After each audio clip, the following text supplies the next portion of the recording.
Good morning. Today's passage comes from Deuteronomy 8:10 to 18, to 10 to 18. When you have eaten and are satisfied, praise the Lord your God for the good land he has given you. Be careful that you do not forget the Lord your God, failing to observe his commands, his laws, and his decrees that I am giving you this day.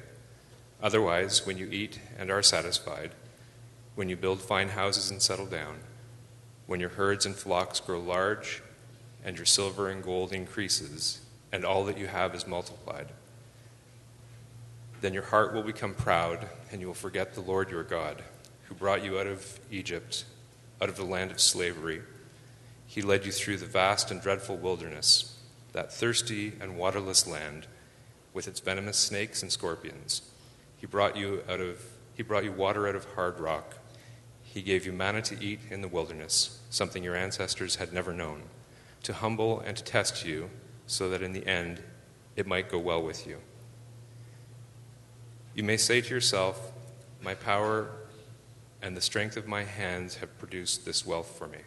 But remember the Lord your God, for it is he who gives you the ability to produce wealth, and so confirms his covenant, which he swore to your ancestors, as it is today. Thank you.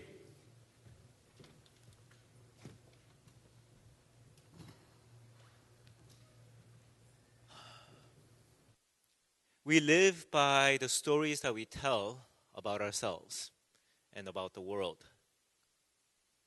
And this is one of the more interesting and fascinating new topic that's coming in, actually in my field. So whenever I teach various different subjects, so whenever I teach theology or philosophy of religion or religion and science, I always start off with this fact that we live by the stories that we tell about ourselves.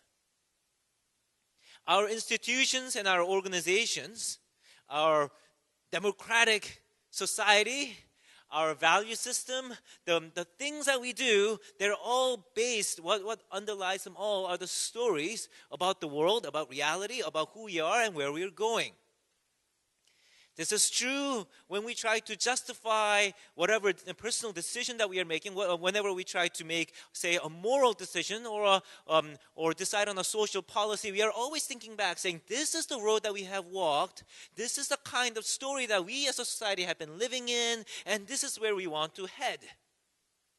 It's true even in the progress of science, and this came as a surprise in the last 30, 40 years, that how do we decide on not just those small, minor scientific theories, but how does massive, revolutionary scientific changes occur? How do scientific revolutions occur? And the general answer is, it is also based on the story, the narrative of the scientific progress that we have been making so far. What is the story? What's the story that we are telling about ourselves and where we want to go? To TKPC Mosaic today, what I want to ask is, what is the story we are telling about ourselves as individuals and as a church? We come to the story of Moses, and you may have noticed if you've been here with us for the past month or so, we skipped the story about Moses and God bringing down plagues upon Egypt and bringing them out of Egypt, out of the land of slavery. We sort of skipped the story about how they wandered through the wilderness because they are stories that are well known. But to sort of summarize what is going on, this is 40 years after God rescued the Israelites from Egypt. God rescued the Israelites even when they had all these troubles and difficulties, even when all of the odds were stacked against them. The Pharaoh was the king of the most powerful empire of that time, and all his authorities and all of his armies were opposing Israel, and God rescued them out of Egypt.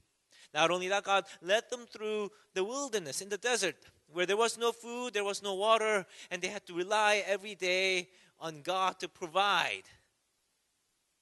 And the story is famous because they were complaining to God and they were complaining to Moses, saying, "There's no food. Why did you bring us out of Egypt? Why did you pretend?" That's what they were basically arguing against God. Why did you pretend to be doing us a favor when all you're doing is taking us out of this land? Sure, there was some forced labor and difficult work and stuff like that, but at least we wouldn't starve to death in this God-forsaken, pun intended, God-forsaken place. There's no water. There's no food. And God sent them, if you read through Exodus and Numbers, God sent what's called manna, this white stuff. We still don't know what it was, but we do know that they could gather them each day and make food out of it. And God brought water out of the rock. But it was not enough, because when the Israelites were about to enter the promised land, and it was this time was likely a time of a great strife. A lot of migrations of people were going on, and people fighting over the lands. And God said, this land of Canaan, I have promised to your ancestors, so you can fight it out. I will be with you. You will take this land, and you will be able to settle in it. You will make this home. So they went, they looked over the land, and they realized that the people they need to fight to get this land were gigantic. They already had mighty fortresses and cities, and they're saying, we can't possibly do this. So they come back, and they say the exact same thing. Oh, God hates us. They actually said this word for word. God hates us, and that is why God brought us out of Egypt, so that he can kill us through these giants, through these Canaanites. And God said, I had enough. Every time some trouble comes, and it's very difficult to face these troubles, I know. Every time this trouble comes, you keep thinking, I hate you. You keep thinking that I'm not going to do anything for you. You keep doubting my love and faithfulness. So, I'm going to make you circle around the desert for 40 years. In this place that if I'm not faithful, even for a single day, if I don't bring something out, if I don't bring you food or water, even for a single day, you will die. You're going to run around in the desert for 40 years until you learn who I am. So they do. For 40 years, they wander the desert. And the story of Deuteronomy begins when that 40 years finally finish. They're about to enter the promised land again. Their training days are done. And Moses has some final stuff to say.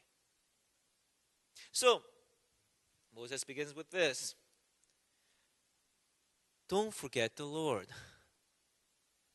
He says a lot of other things as well. You're going to get in, you're going to go in, and you're going to face people who are more numerous than you, more powerful than you, and have towering fortresses and mighty armies. And you're going to feel yourself inadequate for the task, but God will be with you. God's going to go ahead of you, and he will give you this land just as he promised. So that's not a problem.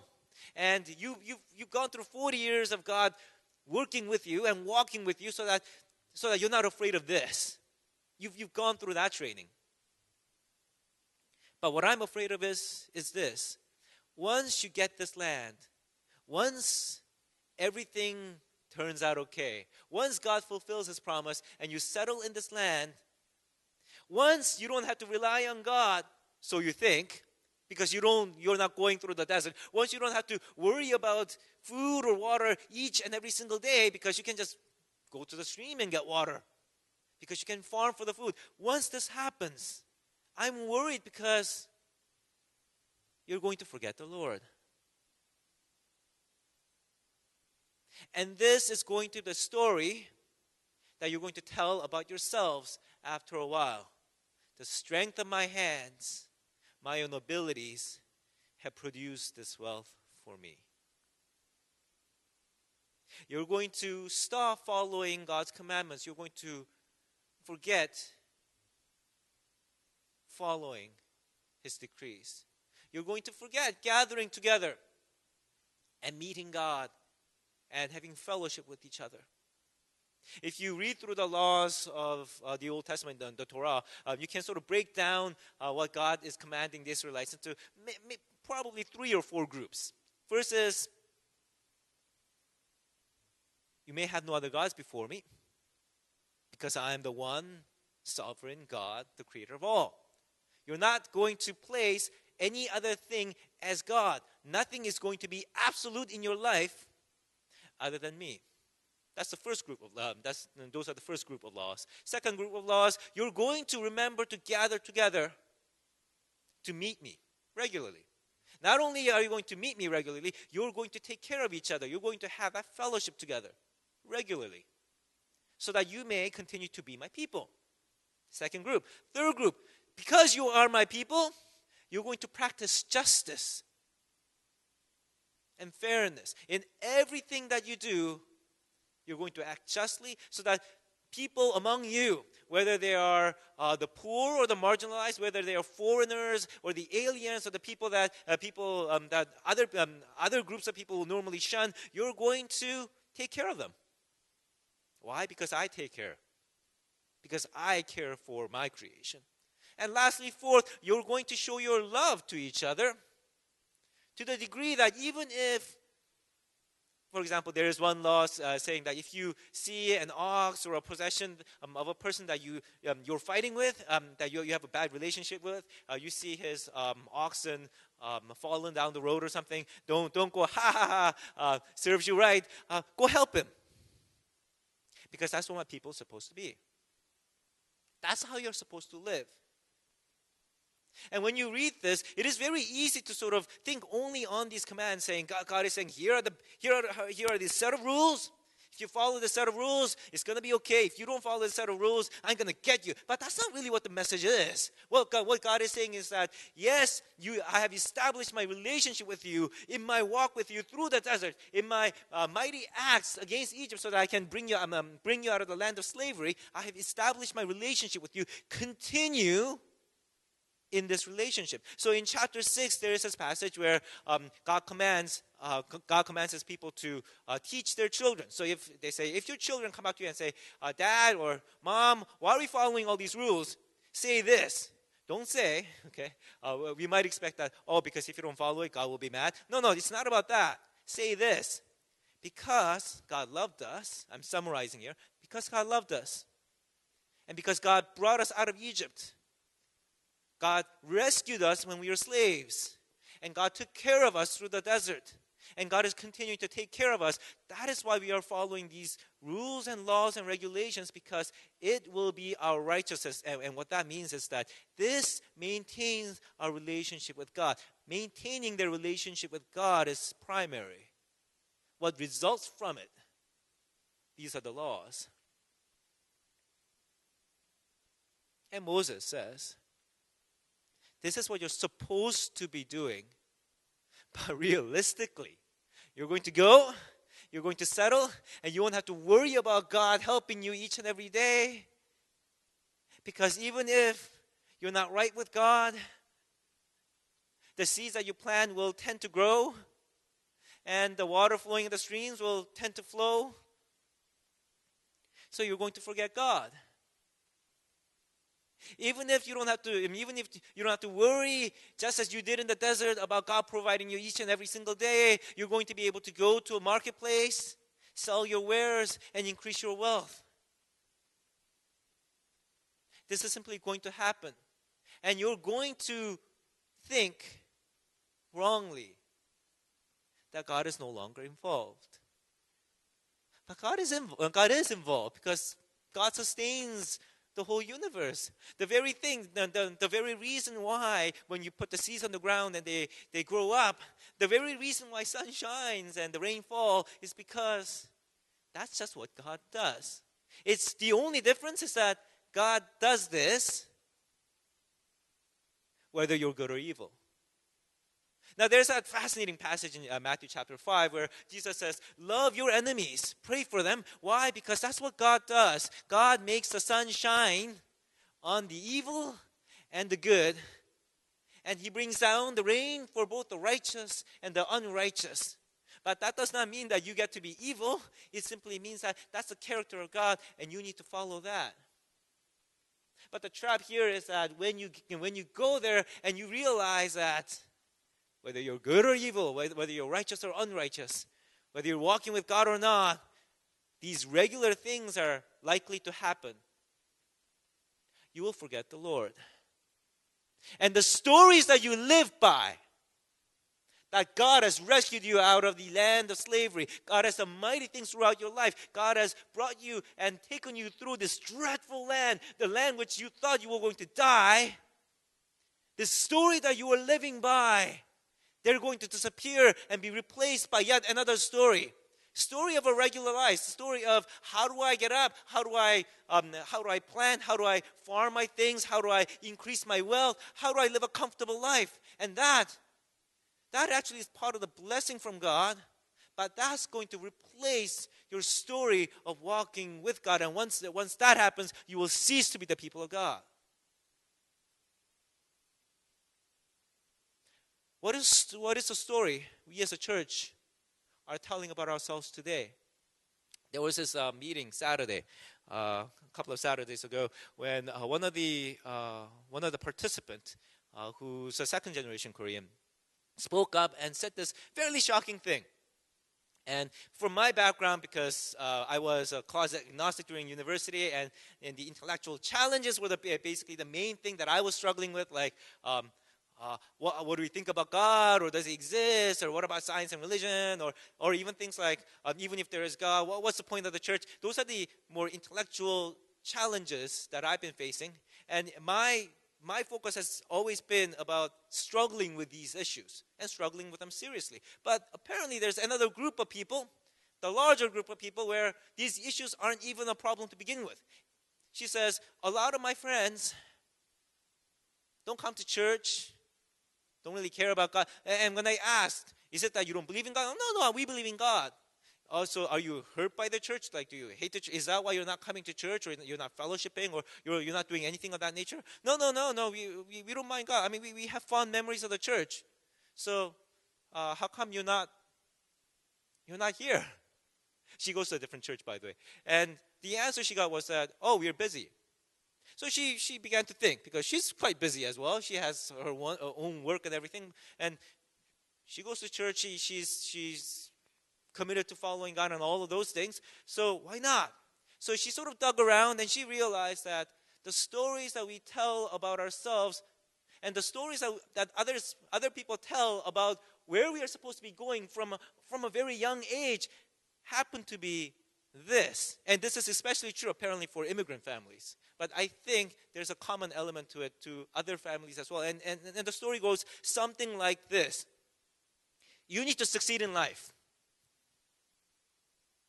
And you need to live on an upright life. You need to be a good citizen of this country. So what do? You need to go to a good school. Not only do you need to go to a good school, you need to do well in that school. You need to be respectable in that school. You need to get good grades in the courses. You need to have the right friends. You need to maintain that good relationship. And you need to get into good university. Not only do you need to get into good university, you need to get into a good program. So don't go into, like me, and study some philosophy or fine arts or something like that. Get into stuff like, I don't know, engineering or commerce or business or accounting or medicine or law or something like that. Something that will get you respectable, consistent, well-paying job. So that you can be a productive member of society.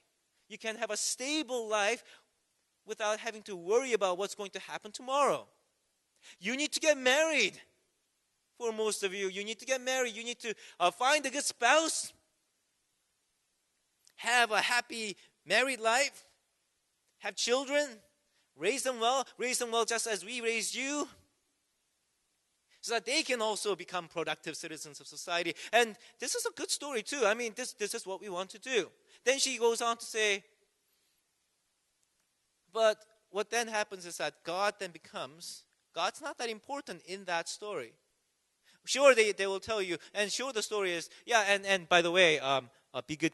You need to be good people. You need to go to church now and then.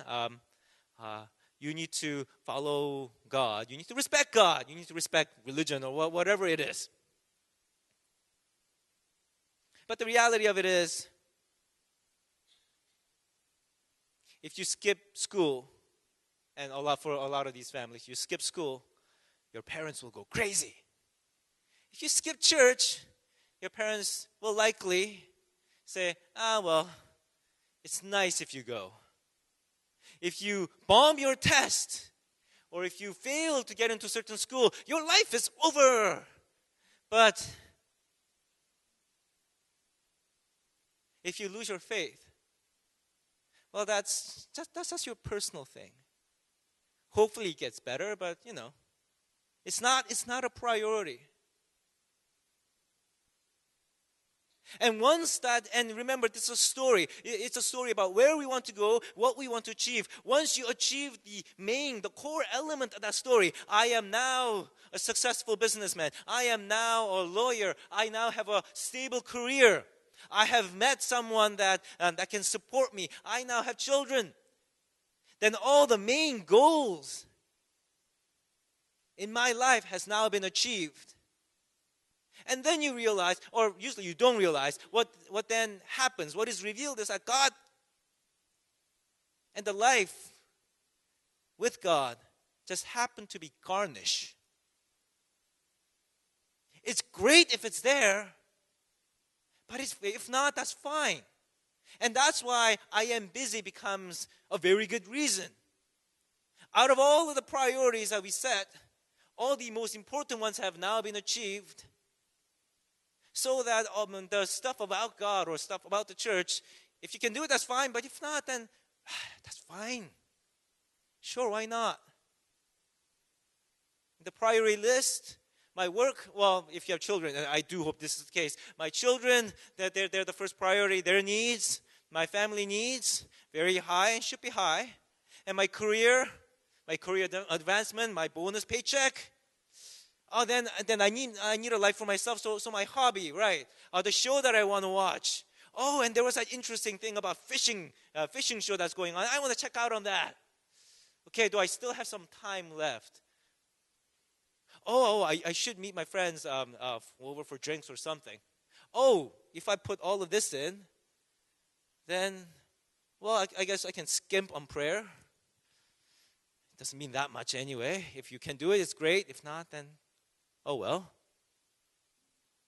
Scriptures, fellowship, worship.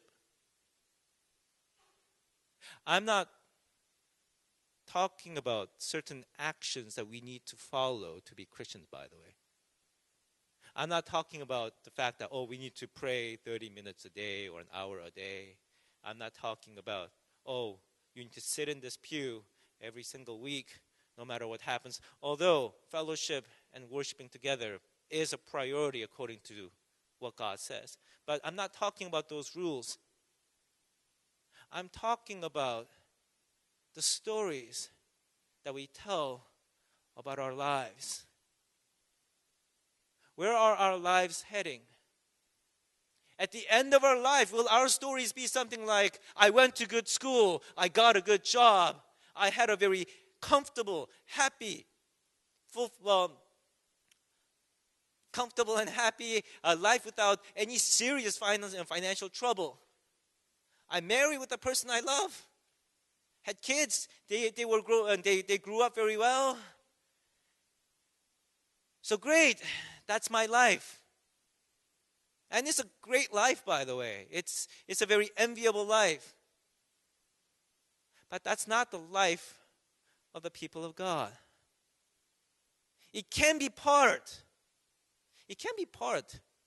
of such lives. But if that's all it is, then you have forgotten the Lord, because your wealth have increased and things are going well. You have forgotten the Lord who have brought you out of the land of slavery and led you through the desert, that dreadful land full of snakes and scorpions, who brought food and water out of the hard rock. What is the story that we are telling about ourselves? This unconscious story that we are following. Where are we going? At the end of our lives, what is our story going to look like? And this is not limited simply to just individuals, by the way. It also applies to the church as a whole. And if you listen to the stories we tell about TKPC Mosaic, it's fascinating. Okay, for someone engaged in how we look at the world and belief system. It's fascinating to see or hear how all of you, talk about this church now. When I first came in, there was this narrative, there was this story about almost this tragedy. Our church is breaking apart. We are left with a tiny remnant. If I were to give a symbol, it's like we are left with the stump of a tree. But we are holding on. We are holding on. We are trying to take, and that was almost a story that I heard in one fellowship, for example. We are holding on. We are taking ownership of our faith. Or there was the other story of, we need this ministry or we need that ministry. But if you don't, we are going to, this church as a church will die. But we gotta do something. That was a story. The story of facing monumental crisis and surviving it as a church together. That was a story. Now the story has actually changed. Story now is something along the lines of, and we face this crisis and we have overcome. We are still growing. We want to go further. But we have been rebuilding ourselves. We have been seeking greater vision. We are meeting more often. Our fellowship is closer. We are starting more and more different ministries. And it's a wonderful story. Notice how it is the story that we tell about ourselves that show us the path that we are going and sort of determine what we are doing. There's a trap in it, however. For those of you who are going to be leading this church. Once this church rebuilds itself, recovers, once you gather together as a church together, once everything normalizes, there will be a temptation of following the routine. Now our worship looks like worship. There's considerably more people. We can have our praise. We can have all of the things that other churches do. We can add in the missions. We can add in various fellowship events, and we can make this church run smoothly in this routine. And as long as we follow all of these things that other churches do, well then, we are out of the crisis. Our church is healthy. Or there's the other story that I often notice, especially with the church that's partnering with or I guess descending from Korean churches. So this is an English ministry of Toronto Korean Presbyterian Church, and there's this story about how we need to be independent. Look, we are getting people who are not Koreans inside our congregation, and that's a great thing, by the way. And we are sort of growing up into our own. We need to go our own way, and we are sort of dancing with our senior Korean partners, trying to hammer out our identity as a church. And this is a good thing, by the way. This is the stuff that we churches often do. However, what I want to ask is, where is God? What is God doing? Is God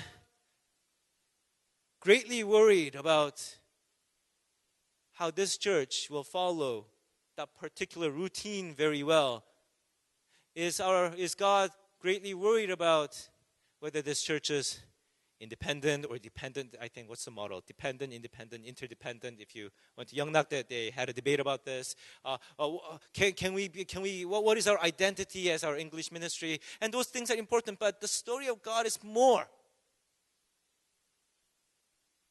What is God doing in the world? What is God doing in our cities? Or more importantly, where in our world and where in our society need God desperately and our other churches have not yet gone? Because that means that some church, us for example, need to be there.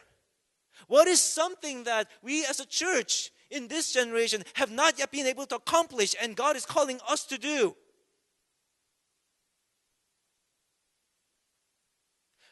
Are we joining in the story of God? Are we joining in the works of God that is happening in the society today? Are we standing at the forefront of what He's doing? Or are the things of normal life blinding us to where God is going? TKPC, Mosaic, God is asking you, what's your story? What has been happening in your life? What happened? What's going on right now? And what do you think will happen in the future? Will your stories, or have your stories even better, look like the stories that I've been telling you about in the past several months? Is your story the story of Abraham? Is your story of Isaac and Jacob? Is your story of Moses, the disciples of Jesus Christ? Has your story been the story of searching for God, experiencing His wonders, understanding the reality of Jesus Christ, His life, death, and resurrection, transforming of the world? Is your story a story about great challenges, fearful obstacles, overcome by mighty acts of God? Is your story about a story of heroes? And not just about us, by the way, about your children. What's the story of your children? Are they going to grow up and do the same thing? Get a good job? Get married? That's great. But will they be the story of heroes? So that a generation, 2 generations, 3 generations from now, people are going to look back and say, that is the point in which history changed. That is the point in which when people are asking about God, they could point to that and say, that's what God is doing. Will they say that about ourselves? Will they say that about our children? I've been sort of hammering at my head, trying to figure out a good example, a story that at least most people would know. And I thought of Harry Potter. Imagine Harry Potter. Harry Potter who was destined to fight against the great evil of his time, Voldemort, if you don't know the story, right? Voldemort. And he is protected by the loving sacrifice of his mother, right? It's because his mother sacrificed her life for him that he's able to fight against Voldemort. And he fulfills his destiny after great, great trials and tribulations and a lot of tragedies as well. He lost a lot of people that he loved as well. But in the end, he overcame. He went into that world. He brought down Voldemort. It was Harry Potter, whatever. But imagine if Harry Potter thought of himself and his story as that of a romantic comedy. How would his story would have turned out if Harry Potter thought he was in romantic comedy and Voldemort was running around? What would he have? What would have happened if his goal was to get out of that? What do you call it? That attic closet or whatever underneath the staircase of that Dudley's, and his goal was to get out of that tiny little room, set a room for himself, get a job, and be like the Dudleys. God has called us to be, in the letter by Peter, by the way, God has called us to be a royal priesthood. Jesus himself has said, you are like me because I am sending you as God, my Father, has sent me. You are like me. And if you're not like me, I'm going to make you like me. And if you are like me, I'm going to push you into places where there are going to be a lot of difficulties. But you will overcome the world because I have overcome the world. Gospel of John. Yet are we living as a church and as individuals like Harry Potter who want to be part of the Dudley family?